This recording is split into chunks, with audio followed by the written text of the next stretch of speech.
नमो भगवते रुद्राय। आप सभी शिव साधकों को प्रणाम वंदन। आप सभी का स्वागत। मैं पंडित गिरीशानंद शास्त्री। मेरे महादेव का सर्वोत्तम और प्रियतम व्रत प्रदोष व्रत जो त्रयोदशी तिथि में किया जाता है और प्रत्येक कृष्ण पक्ष और शुक्ल पक्ष में आने वाली त्रयोदशी तिथि में आप भगवान शिव की उपासना करते हैं। एक प्रदोष हरे सब दोष। मैं कहा करता हूं कि एक प्रदोष हरे सब दोष। एक प्रदोष का व्रत करने से सारे दोषों का हरण हो जाता है। जिनकी कुंडली में पितृदोष है, अथवा जिनकी कुंडली में कोई विपरीत विपरीत दोष है, अथवा जिनकी कुंडली में, अथवा जिनके घर में, अथवा जिनके कुल में कोई पितरों का जबरदस्त दोष है, प्रत्येक दोष का निवारण केवल एक प्रदोष व्रत से हो जाता है। इसलिए एक प्रदोष हरे सब दोष, इस बात को याद रखें।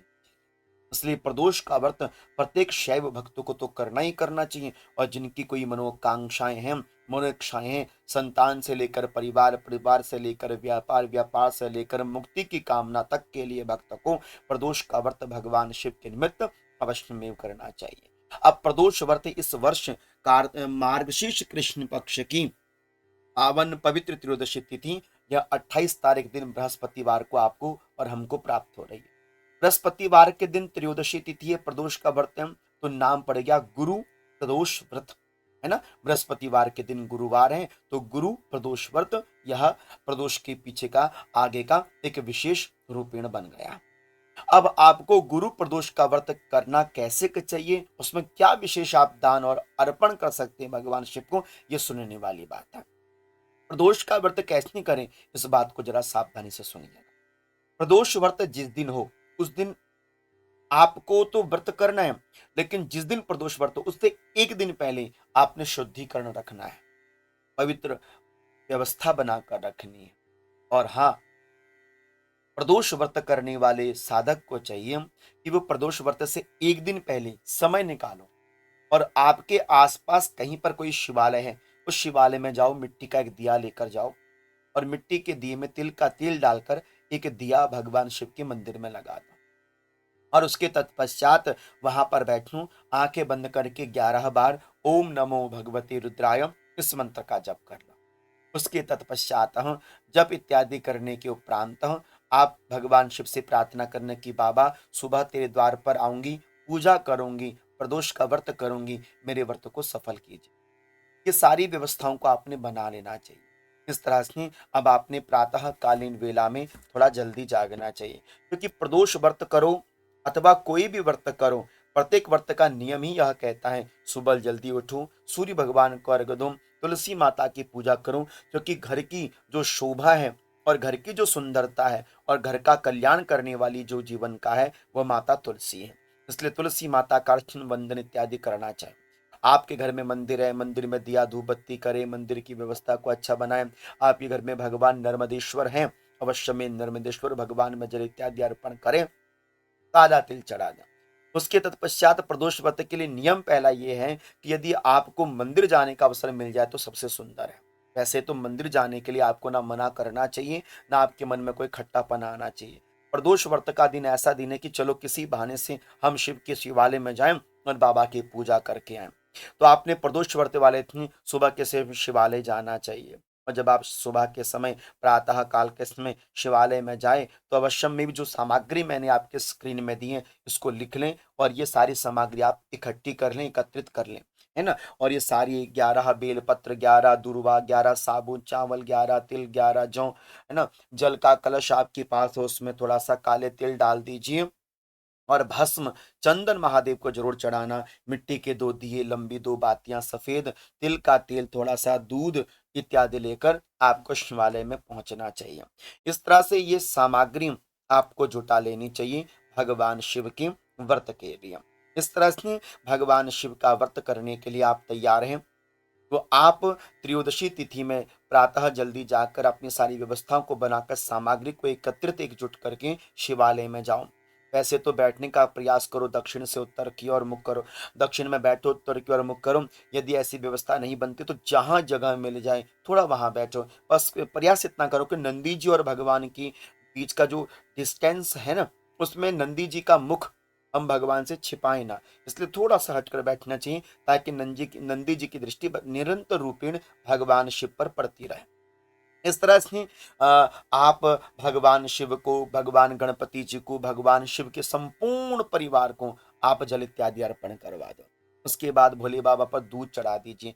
बृहस्पतिवार का दिन है, तो मैं चाहूंगा कि चमेली के तेल से आप भगवान शिव का थोड़ा सा अभिषेक कर दीजिए। थोड़ा चमेली का तेल लो, शिवलिंग के ऊपर डालो, अच्छी तरह से मलकर ऊपर से जल डालकर अच्छी तरह से शिवलिंग को धो लो, कपड़े से पोंछ लो। गंदगी आसपास जमा बिल्कुल भी नहीं करनी चाहिए, है ना। हम करते क्या है, शिवालय में जाते हैं, सब कुछ चढ़ा तो देते हैं, लेकिन वहीं पे छोड़ आते हैं, और शिवालय में जो शिवलिंग है वो गंदा पड़ा रहता है। ऐसा कार्य बिल्कुल मत करना। जो चढ़ाओगे तो साथ के साथ सफाई भी करते रहना, ठीक है। इस तरह से चमेली के तेल से यदि आप हो सके अभिषेक कर सकते हैं। इस तरह से आप अभिषेक इत्यादि करके आपने भगवान गणेश जी को दूर्वा चढ़ानी चाहिए। 11 बेलपत्र, जौ इत्यादि भगवान शिव को चढ़ाओ। मंत्र आपको मैंने दिया है, ओम नमो भगवते रुद्राय। इस मंत्र से आप भगवान शिव की पूजा को कर लो। इस तरह से पूजा करने के तत्पश्चात जो 2 मिट्टी के दिए लेकर गए हूँ, एक मिट्टी का दिया भगवान शिव के निकट लगा देना चाहिए। दूसरा मिट्टी का दिया पकड़ो और एक लोटे में जल और काला तिल भरो, और जहां पर बेलपत्री का पेड़ है वहां पहुंचो और वहां पर जल अर्पण कर दो। वहां जल अर्पण करके दूसरा मिट्टी का दिया बेलपत्री की जड़ में लगा दो, और 4 बार, 3 बार, 1 बार जैसे भी हो बेलपत्र की परिक्रमा कर लो। प्रणाम करके बेलपत्र की छांव में बैठो और ओम नमो भगवते रुद्राय का जप करो। क्योंकि मेरा शास्त्र कहता है, जो बेलपत्र के पेड़ के नीचे बैठकर जप करता है, विद्या अध्ययन करता है, शिव महाप्राण के पाठ को करता है, अवश्य ही उसके समस्त जप तप और पाठ सिद्ध हो जाते हैं। इतना आप कार्य संपूर्ण करें, उसके बाद अपनी व्यवस्था में जुट जाइए। अपने प्रदोष व्रत का गुणानुवादन, उसके विषय में किसी को नहीं बताना चाहिए। कोई जिज्ञासु व्यक्ति है तो उसको प्रदोष व्रत की महिमा और कैसे करना चाहिए इस विषय का ज्ञान आप उनको दे सकते हैं। सारी व्यवस्थाओं को बैठा लीजिए। उसके तत्पश्चात अपने घर में पहुंचे, संध्या काल के समय सूर्य अस्त होने से पहले पहले स्नान कर लो। यदि सूर्यास्त के बाद स्नान का अवसर मिलता कोई बात नहीं, पहले कर लेना चाहिए, है ना। थोड़ा बहुत समय का अभाव रहता है, देश काल परिस्थितियां, तो सारा नियम तो शास्त्र अनुसार नहीं हो सकता। तो जितना नियम बनाया जा सकता उतना नियम आप बनाइए। इस तरह से सारे नियम इत्यादि बनाकर फिर आपको क्या करना चाहिए, आपको संध्या काल प्रदोष काल के समय, देखो विशेष प्रदोष काल के समय आपने भगवान शिव के शिवालय में पहुंचना चाहिए। और भगवान शिव के शिवालय में जाने से पहले संध्या काल के समय, क्योंकि प्रदोष का अर्थ होता है संध्या काल, सायंकाल, तो सायंकाल के समय आपने शिवालय में पहुंचना। उसी शिवालय में जाओ जहां पर आपने सुबह पूजा करी, है ना। तो प्रदोष काल में संध्या काल की जो सामग्री है, 5 मिट्टी के दिए, लंबी बाती है ना, सफेद तिल का तेल, 11 जौ, 11 तिल, 11 साबुन चावल, 11 दूर्वा, 11 बिल्वपत्र इत्यादि सब रख लीजिए। आपने शिवालय में पहुंचकर भगवान शिव को 5 चीजों से स्नान कराना पड़ता है। पहला दूध, फिर दही, फिर घी, फिर शहद, फिर शक्कर, फिर पंचामृत। पंचामृत का अर्थ होता है कि जिसमें दूध, दही, घी, शहद, शक्कर, इन पांचों चीजों को मिला दिया जाए वो पंचामृत बन जाता है। तो पंचामृत इत्यादि से भगवान शिव का स्नान कराना चाहिए। यह ध्यान रखिएगा कि आसपास अगल बगल में जो भी देवी देवता भगवान शिव के बैठे हुए हैं उन सभी में आपने जल इत्यादि चढ़ाना चाहिए। गणेश जी में दूर्वा तो आपने सुबह शाम दोनों टाइम चढ़ानी चाहिए। बाकी देवताओं को जैसे नंदी जी बैठे हुए हैं अथवा वहां पर कार्तिकेय जी, माता गौरा जी बैठी, उन सभी को आपने बृहस्पतिवार का दिन है इसलिए कनेर का फूल अथवा पीला पुष्प आपने जरूर अर्पण करनी चाहिए। ठीक है, पीली थोड़ा सा चावलों को पीला करके भगवान शिव को चढ़ाना चाहिए, बृहस्पतिवार का प्रभाव होने के कारण। उसके तत्पश्चात आपने सारा श्रृंगार भोले बाबा करना चाहिए। त्रिपुंड का तिलक महादेव को करना चाहिए। महादेव को जौ, तिल, जौ, काले तिल, 11 चावल, 11 दूर्वा, 11 तुलसी के पत्र यदि चढ़ा सकते हैं तो तुलसी के पत्र। आप कहेंगे क्या तुलसी का पत्ता भी चढ़ता है? बिल्कुल चढ़ता है, और इसके विषय में हम आपको पहले बता भी चुके हैं, इसलिए मन में संशय नहीं रखना चाहिए। बिल्व पत्र इत्यादि आप भोले बाबा को चढ़ा सकते हैं। तो सारी व्यवस्थाएं आप करके 5 मिट्टी के जो दिए लेकर गए, अब क्या करें, 5 मिट्टी के दिए घर से आपने मंदिर तक लेकर जरूर जाने हैं, और मंदिर से फिर आपने घर पहुंचाने। पहला दिया आपने गणेश जी के सामने, दूसरा दिया आपने भगवान शिव के सामने, तीसरा दिया आपने बेलपत्री के पेड़ में, चौथा दिया आपने अपने घर में आकर तुलसी माता में, और पांचवा दिया आपने घर के चौखाट के सामने और अंदर की ओर मुख करते हुए आपने दीपदान करना चाहिए। ये 5 दीपदान आपने प्रदोष व्रत के दिन जरूर करने चाहिए। और ओम नमो भगवते रुद्राय मंत्र का जप करके खीर बनानी चाहिए और अपने घर में जो रखे हुए शिवलिंग हैं उनके सामने खीर अर्पण करनी चाहिए। उसके तत्पश्चात मीठी खीर खाकर अपने व्रत का पारण करना चाहिए।